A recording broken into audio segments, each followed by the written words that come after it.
नमस्कार, news blast में आप सभी का स्वागत है। आपके साथ मैं हूं मीठा कौशिक और चलिए खबरों की शुरुआत करते हैं। राजस्थान की एंटीबॉडी के आगे हारेगा कोरोना। कोरोना की तीसरी लहर के खतरे के बीच आई सुखद खबर। 14 जिलों में 17,000 लोगों के कराए गए सेरोलॉजी टेस्ट के आंकड़े राहतजनक। सेरोलॉजी टेस्ट में 90% से ज्यादा लोगों में मिली कोरोना से लड़ने की एंटीबॉडी। वैक्सीन के दोनों डोज लेने वालों में एंटीबॉडी 91%, तो जिन्होंने वैक्सीन नहीं ली उनमें भी प्राकृतिक एंटीबॉडी का लेवल पाया गया 74%। शहरी क्षेत्र में 91%, तो ग्रामीण क्षेत्र में 89% लोगों में एंटीबॉडी का लेवल काफी अच्छा। Health care workers, frontline workers में भी एंटीबॉडी का लेवल 90% तक। इन सभी राहत भरी खबरों के बीच एक्सपर्ट का बयान, और उन्होंने कहा कि एंटीबॉडी विकसित होने का मतलब ये नहीं है कि आपको कोरोना नहीं होगा। कोविड प्रोटोकॉल को पूरा फॉलो करते हुए सावधानी से हमें जंग जीतनी होगी। तो एंटीबॉडी तो हम लोगों में बनी है, लेकिन इसके बावजूद जो विशेषज्ञ हैं वो ये कहते हैं, डॉक्टर्स ये कहते हैं कि हमें संभल कर रहने की भी अभी जरूरत है। राजस्थान की एंटीबॉडी के आगे कोरोना हारेगा। कोरोना की तीसरी लहर के खतरे के बीच एक सुखद खबर है। 14 जिलों में 17,000 लोगों के सेरोलॉजी टेस्ट करवाए गए और जो आंकड़े सामने आए वो आंकड़े राहतजनक है। सेरोलॉजी टेस्ट में 90% से ज्यादा लोगों में मिली कोरोना से लड़ने की एंटीबॉडी। वैक्सीन की दोनों डोज लेने वालों में एंटीबॉडी 91%, तो वहीं जिन्होंने वैक्सीन नहीं ली उनमें भी प्राकृतिक एंटीबॉडी का लेवल पाया गया 74%। वहीं शहरी क्षेत्र में 91%, तो ग्रामीण क्षेत्र में 89% लोगों में एंटीबॉडी का लेवल काफी अच्छा पाया गया। Health care workers, frontline workers में भी एंटीबॉडी का लेवल 90% तक। और इन सभी राहत भरी खबरों के बीच एक्सपर्ट जो हैं, विशेषज्ञ, वो ये कहते हैं कि एंटीबॉडी विकसित होने का मतलब ये नहीं है कि आपको कोरोना नहीं होगा। कोविड प्रोटोकॉल को पूरा फॉलो करते हुए सावधानी से हम जंग को जीत सकते हैं।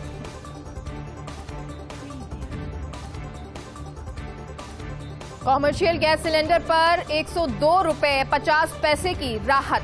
तेल कंपनियों ने नए साल में सस्ता किया कॉमर्शियल गैस सिलेंडर। 102 रुपए 50 पैसे कम करने के बाद 19 किलोग्राम कॉमर्शियल सिलेंडर की नई दर 2,013 रुपए 50 पैसे। और हर रोज जयपुर में होती है 30 से 40 हजार कॉमर्शियल सिलेंडर की खपत। रेस्टोरेंट संचालकों, खड़ी, ठेले और चाय बेचने वालों को दाम कम होने से राहत मिलेगी। तो रेस्टोरेंट संचालक हो चाहे वो थड़ी वाले हों, उन सभी को ये राहत मिलेगी, क्योंकि कॉमर्शियल गैस सिलेंडर पर 102 रुपए 50 पैसे की राहत दी गई है। तेल कंपनियों ने नए साल में सस्ता किया है कॉमर्शियल गैस सिलेंडर। 102 रुपए 50 पैसे कम करने के बाद 19 किलोग्राम कॉमर्शियल सिलेंडर की नई दर अब हो गई है 2,013 रुपए 50 पैसे।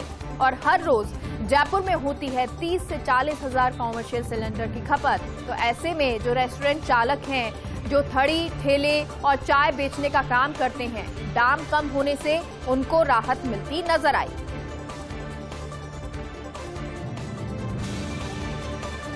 आगामी दिनों में मौसम बदलेगा करवट। तो एक बार फिर से मौसम करवट बदलेगा। 4 जनवरी से मौसम में बदलाव के संकेत मिल रहे हैं।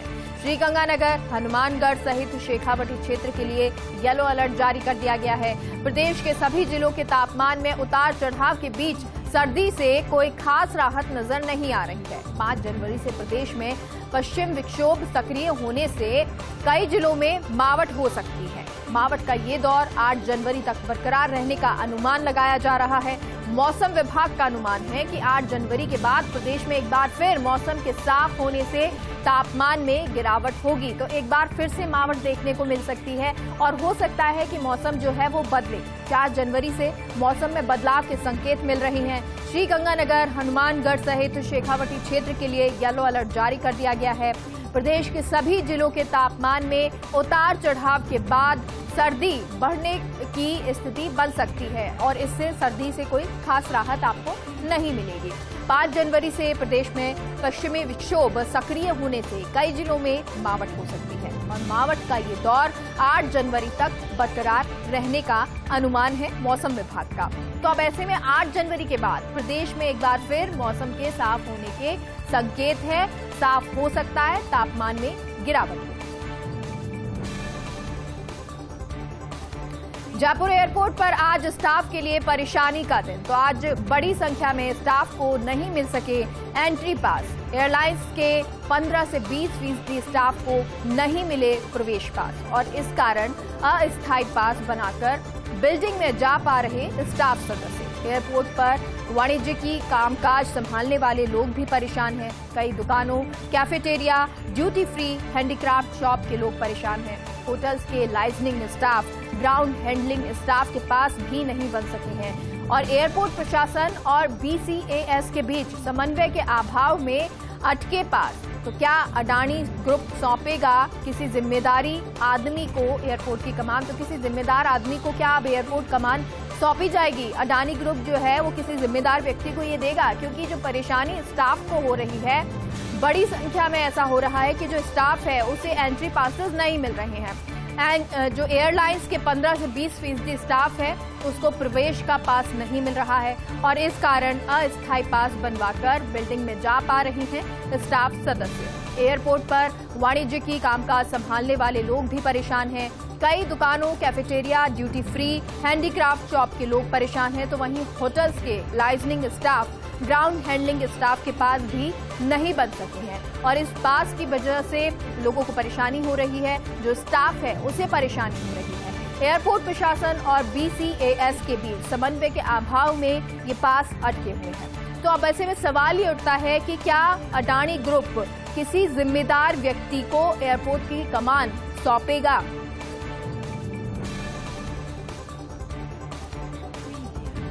IPS तबादला सूची का पोस्टमार्टम। आज और कल में एक और तबादला सूची संभव है। टोंक और चित्तौड़गढ़ दोनों जिले खाली रह गए हैं और दोनों जिलों से पुलिस अधीक्षकों से तबादले किए गए हैं, लेकिन दोनों ही जिलों में पुलिस अधीक्षक की पोस्टिंग नहीं हुई है, यानी कि नए पुलिस अधीक्षक वहां पर पोस्टेड नहीं किए गए हैं। तो दोनों जिलों में अभी पोस्टिंग नहीं होना बताया जा रहा है राजनीतिक कारण और ऐसे में जल्द ही एक और IPS तबादला सूची आने की संभावना है। तो ऐसा हो सकता है कि एक और IPS तबादला सूची आए और जल्द ही ये तबादला सूची आए, क्योंकि जो टोंक और चित्तौड़गढ़ जिले हैं वो खाली रह गए हैं। यहाँ से जो पुलिस अधीक्षक हैं उनके तबादले तो कर दिए गए हैं, लेकिन इन दोनों ही जिलों में नए पुलिस अधीक्षक अभी तक उनको पोस्टिंग नहीं मिली है या नए पुलिस अधीक्षक यहाँ पर अभी नहीं लगाए गए हैं और दोनों ही जिलों में अभी पोस्टिंग नहीं होने का कारण भी बताया जा रहा है। कहा जा रहा है कि ये राजनीतिक कारण है। तो ऐसे में जल्द ही एक और IPS तबादला सूची आने की संभावना जताई जा रही है। IPS तबादला सूची का पोस्टमार्टम। जयपुर कमिश्नरेट में एक दबंग और युवा IPS की एंट्री। मृदुल कच्छावा होंगे जयपुर साउथ के नए DCP। मौजूदा समय पर प्रदेश के सबसे लोकप्रिय युवा IPS अधिकारी हैं मृदुल। बतौर SP धौलपुर और करौली में प्रभावी रहा है उनका काम और दोनों जगहों पर ही अच्छे काम से मृदुल ने बनाई पुलिस महकमे में अपनी अलग पहचान। अच्छे काम की बदौलत ही सरकार ने उन्हें लगाया जयपुर साउथ जैसी महत्वपूर्ण जगह पर DCP। तो DCP लगाया है और ये वो जगह है जो साउथ का एरिया जो महत्वपूर्ण माना जाता है, जो कि हाईफाई माना जाता है, वहां पर लगाया गया है SP के तौर पर, DCP के तौर पर लगाया गया है मृदुल कच्छावा को। तो IPS तबादला सूची का पोस्टमार्टम जब हम कर रहे हैं तो जयपुर कमिश्नरेट की बात करें तो एक और दबंग युवा IPS की एंट्री हुई है। मृदुल कच्छावा होंगे जयपुर साउथ के नए DCP। मौजूदा समय में प्रदेश के सबसे लोकप्रिय युवा IPS अधिकारी हैं मृदुल। बतौर SP धौलपुर करौली में प्रभावी रहा है उनका काम। तो दोनों ही जगहें अपने अच्छे काम से मृदुल ने बनाई पुलिस महकमे में अपनी अलग पहचान। अच्छे काम की बदौलत ही सरकार ने उन्हें जयपुर साउथ जैसी जगह पर लगाया है और ये बहुत महत्वपूर्ण जिम्मेदारी DCP के तौर पर उन्हें दी है। IPS तबादला सूची का पोस्टमार्टम। कम समय बाद ही मुख्यधारा में लौट आए शिवराज मीणा। बूंदी SP रहते हुए दिल्ली RAC बटालियन में किया गया था उनका तबादला और बूंदी में खास अच्छी नहीं रहा था शिवराज मीणा का कार्यकाल। जब उन्हें दिल्ली लगाया गया, लंबा वनवास झेलकर अब शिवराज लौटे हैं, लेकिन करीब 2 महीने बाद ही शिवराज ने फिर अच्छी वापसी की है। शिवराज मीणा को मिली है धौलपुर में एसपी की कमान। अलबत्ता धौलपुर जैसे चुनौतीपूर्ण जिले में होगी उनकी कठिन परीक्षा। तो धौलपुर जैसा जिला जहां पर चुनौतियां बहुत सारी होती हैं, उस जगह पर शिवराज मीणा के लिए भी चुनौतियां बहुत सारी होंगी और वहां पर उनकी कठिन परीक्षा होगी।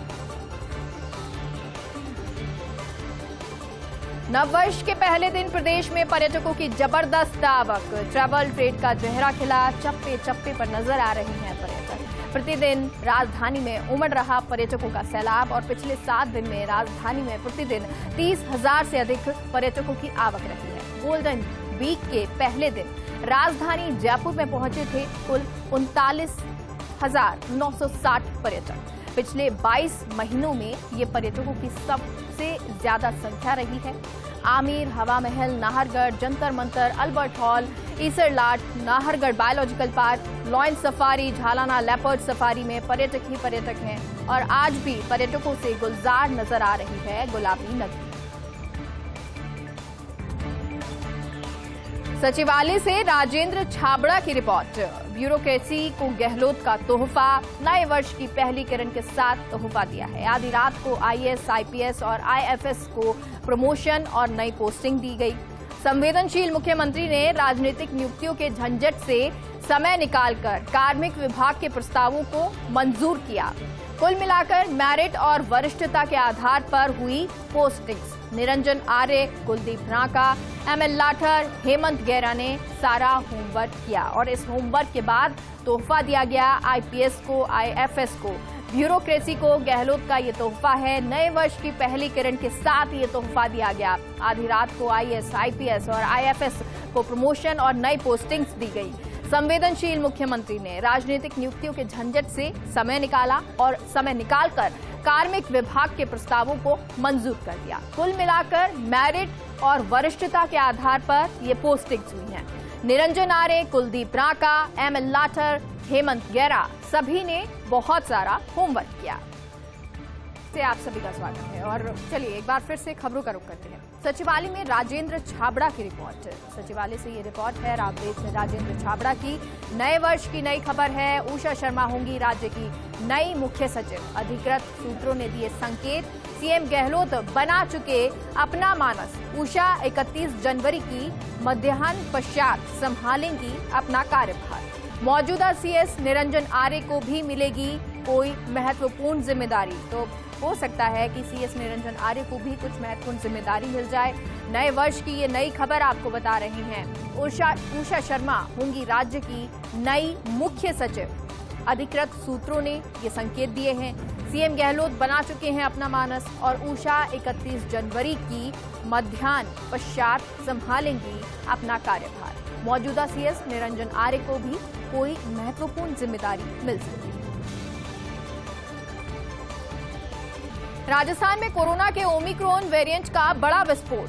प्रदेश में फिर सामने आए 52 नए ओमिक्रॉन संक्रमित। एसएमएस की जीनोम सीक्वेंसिंग के बाद एनआईवी पुणे ने इसकी पुष्टि की। जयपुर में सर्वाधिक 38 केस मिले ओमिक्रॉन संक्रमित और इसके अलावा प्रतापगढ़ में 3, जोधपुर में 2, बीकानेर में 3 ओमिक्रॉन का केस, सीकर में 1, सिरोही में 3, भीलवाड़ा में 1 और अजमेर में 1 ओमिक्रॉन का केस मिला। नए मरीजों में 9 लोग ऐसे जो कि विदेश से लौटे और इसके अलावा 4 व्यक्ति विदेशी यात्रियों के कांटेक्ट में आने से संक्रमित हुए। 12 मरीज अन्य राज्यों की यात्रा कर पिछले दिनों लौटे राजस्थान से, जबकि 2 मरीज पूर्व में पॉजिटिव पाए मरीजों के ही कांटेक्ट में आए थे और इसके अलावा शेष बचे मरीजों के बारे में मालूम की जा रही है उनकी कांटेक्ट हिस्ट्री। प्रदेश में अब तक कुल 121 मरीजों में ओमिक्रॉन वेरिएंट की पुष्टि हुई है। राहत की बात यह है कि पूर्व में पॉजिटिव मिले 69 मरीजों में से 61 रिकवर हो चुके हैं।